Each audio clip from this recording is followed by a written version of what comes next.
Censor is a 2021 film. It's a horror thriller, um, and or not horror thriller. It's a horror mystery, I should say, really. Which I don't even think you find out what exactly happens. I'll get to that. Pretty much, it deals with this woman who works basically for the MPAA, which I already automatically hate her. Because just to be on a tangent real quick, I don't like the MPAA because I think they're a bunch of pansies, sensitive pansy people who can't handle cool films, and that's why they ruin franchises, and even indie films. But yeah, pretty much after viewing a strangely familiar video nasty, Ingrid or Enid, whatever, a film censor lady sets out to solve the past mystery of her sister's disappearance, which dissolves the line between. Okay, I guess the plot, I guess the concept of somebody looking at their job is basically watching horror films all day long, and then you gotta um it's social commentary on some of that, I guess, but then it's like those people that want to they don't want to blame essentially the people that commit the crime. Instead, they decide to blame the creators of said material instead of like the people that go out and commit the crimes. They blame it on movies, video games, instead of looking at the other people. And it's like that's so stupid because you're not really holding them accountable. And then you have parents that want to blame that don't want to really parent. Oh, I don't want my kid watching this. Then don't let your kid watch it. How about that? How about you be a parent and step up and don't.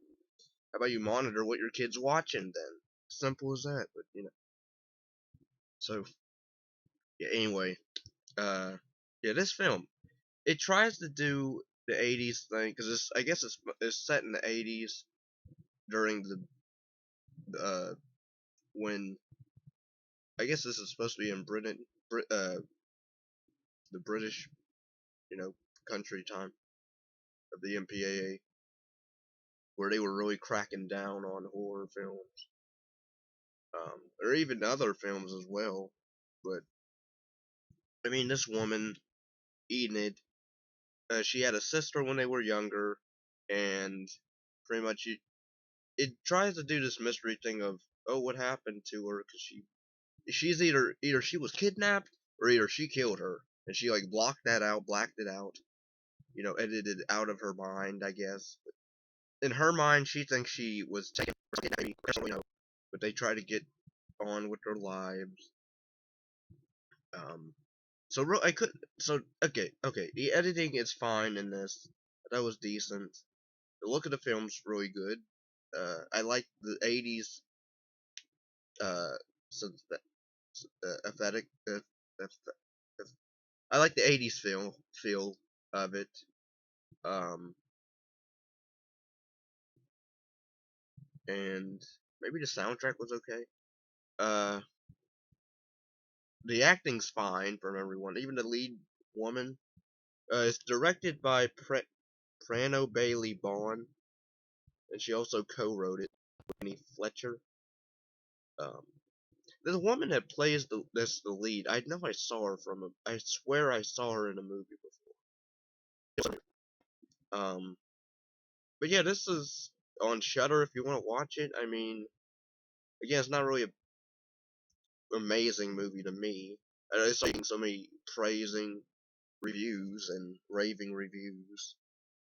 Oh, this is the best, one of the best horror movies, and you know, uh, one of the best '80s retro '80s.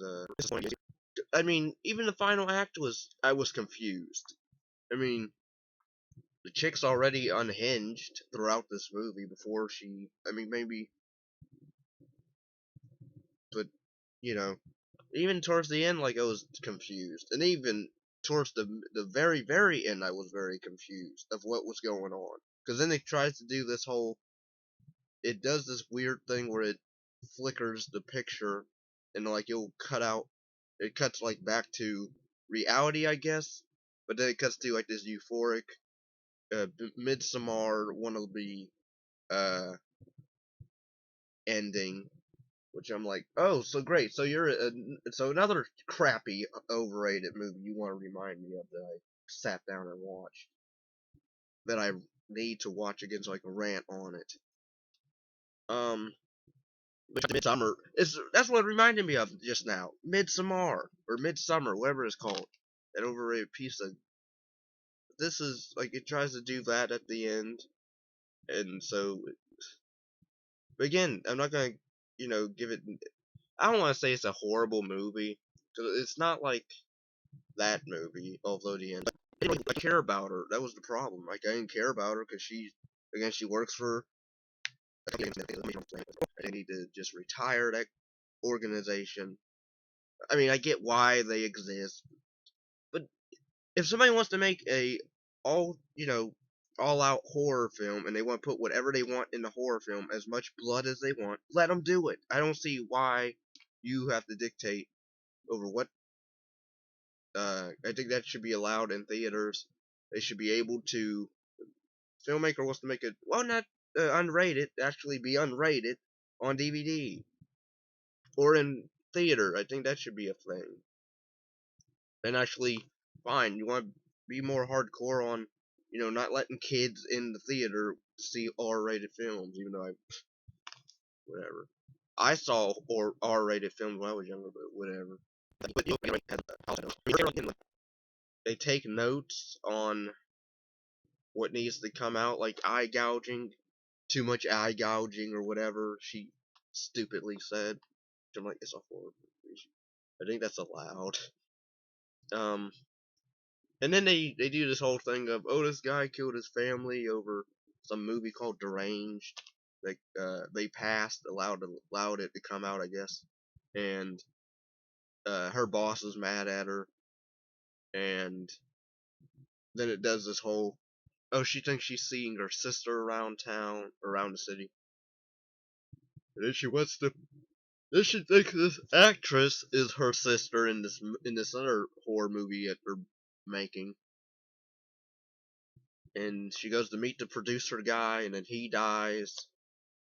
And then she goes to meet the goes to that last shooting uh scene that they're doing at night in the woods. And I was so confused. Who was Frederick? Uh, the character, was Frederick the name of the forest that they were in that they keep referencing, or was it the guy, the producer guy? Because I swear the producer guy, when she first meets him, I swear they introduced him. So I was confused on who Frederick or what Frederick was throughout this entire movie. Um, but yeah, everything else. Again, the editing's fine. The concept was somewhat interesting, but that's even uh.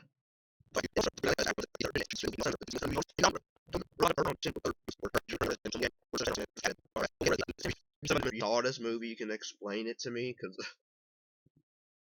again, it's not badly acted. It's well edited. The concept's somewhat interesting, but it's butchered and not fully, you know, used to its potential.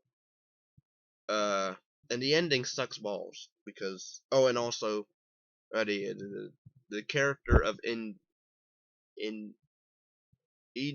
Enid, I didn't care about, and was hoping either she was going to get shot or she was going to get ran over at one point towards the end. I thought that'd be real funny. Just ran, car just smacks her right. But no, that doesn't happen. It just cuts to her, it just goes to her turning to the camera and then smiling, and then it cuts the credits. And I'm like, whatever, this movie. So yeah, as you can tell, I don't care for this movie. I would say give it. I would recommend it still if you like 80s, retro 80s horror mystery. Even they don't say anything about that, or they mention that she's dead, and like she's like, no, she can't be, or something, or I don't know. So yeah, but yeah, I would recommend the film, even though I don't like it at all. Um, but a few things, uh, on the technical level anyway. But yeah, I would still recommend it. So yeah, it's on Shutter if anybody's offering whatever, what have you. And peace and love. Join my Patreon for requesting, of course, and or PayPal. Yeah, thanks for watching, and take care.